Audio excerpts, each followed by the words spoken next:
Hello class, in this example I'm going to show you how to perform and calculate a confidence interval for the mean using the data and example from page 347 in the textbook. Here's a screenshot of the data, and I have actually retyped it in here so we can let Excel do all the work for us. Now, this is 30 records of data. There are 30 policies and the profit for each policy in dollars. Just one thing to point out, there's some negative values in this data set, and anytime you want to denote a negative value, especially using financial figures in Excel, Excel likes to use parentheses to note, and if you look up here you'll see the negative sign up here to note that those dollar amounts are less than zero. So with that data in hand, you do one of two things. You can either select your data ahead of time, which I will do right here, and we will go to the Data tab, Data Analysis. We want to make sure we look for Descriptive Statistics, and we click OK. Our input range is the data we just selected. Likewise, you can skip that and jump right to the Data Analysis toolbar and select the data, but most importantly, make sure you check the box for labels in the first row. We're going to put things in a new worksheet, and then the two important items here is check the box for summary statistics and check the box for confidence level for a mean with a confidence interval level set at 95%, because that's what the question is asking for. And that's it. You just simply click OK, and you'll get this standard descriptive and summary statistics output for our selected data, which gives us our mean, our standard error, median, mode, count, you name it. But the thing we really want to pay attention to here is it calculated our confidence level interval right here. Now, you're not done.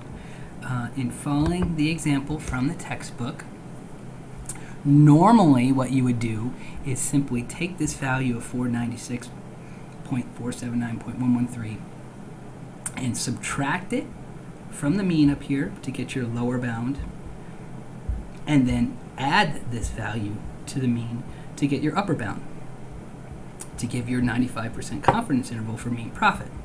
However, if you notice here, our values that Excel calculated for us are off by 6 cents.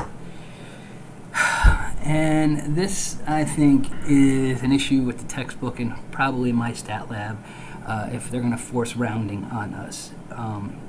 Because with Excel, you don't need to round. You're going to use the natural numbers as they're calculated. However, according to the textbook example here, they rounded everything using including the mean and the standard deviation and the standard error to 2 decimal places. And that is consistent all the way through, and it has that effect on the results here in terms of them being 6% off compared to what Excel calculates. So in order to replicate what the textbook has, I calculated the margin of error here, and that's using this function here in Excel, the t-inverse. And anytime you do this, you can just you can click the function box up here to see what is needed. So all this is asking for is our probability, which is 1 minus 95, or 0.05. It's asking for our degrees of freedom, which is 29, which is n minus 1, the count here, that's our sample size. And we get a formula result here of 2.0452296. However, according to the book here, they are clipping this at 3 decimal places. So in order to get that to work, I manually clipped it and used the value of 2.045 times the clipped standard error, which is 242.75. Well, you can see here it's 0.749 to get a matching value of 496.42. Then this is the value I added and subtracted from the mean to get a lower bound and upper bound to match the textbook values here of 942.48 and 1935.32.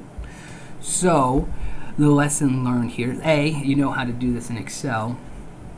B, you'll have this worksheet to replicate any future work.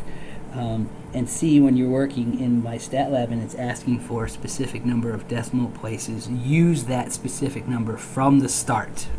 So if it's 2, if it's 3, use that to get a value that matches or would be the correct answer. I'm sorry for that the textbook does that.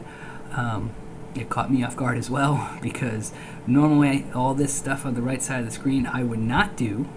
I would trust my output from Excel and be done with it, because as you can see, it is literally done in 2 clicks. I simply used the summary statistics output, checked the 2 boxes, got my confidence interval here, subtracted it from the mean to get my lower bound, added it to the mean to get my upper bound, and I would be done. But since there is this rounding issue, here are the calculations to get anything that would needed to be matched in the textbook and or MyStatLab. That's it.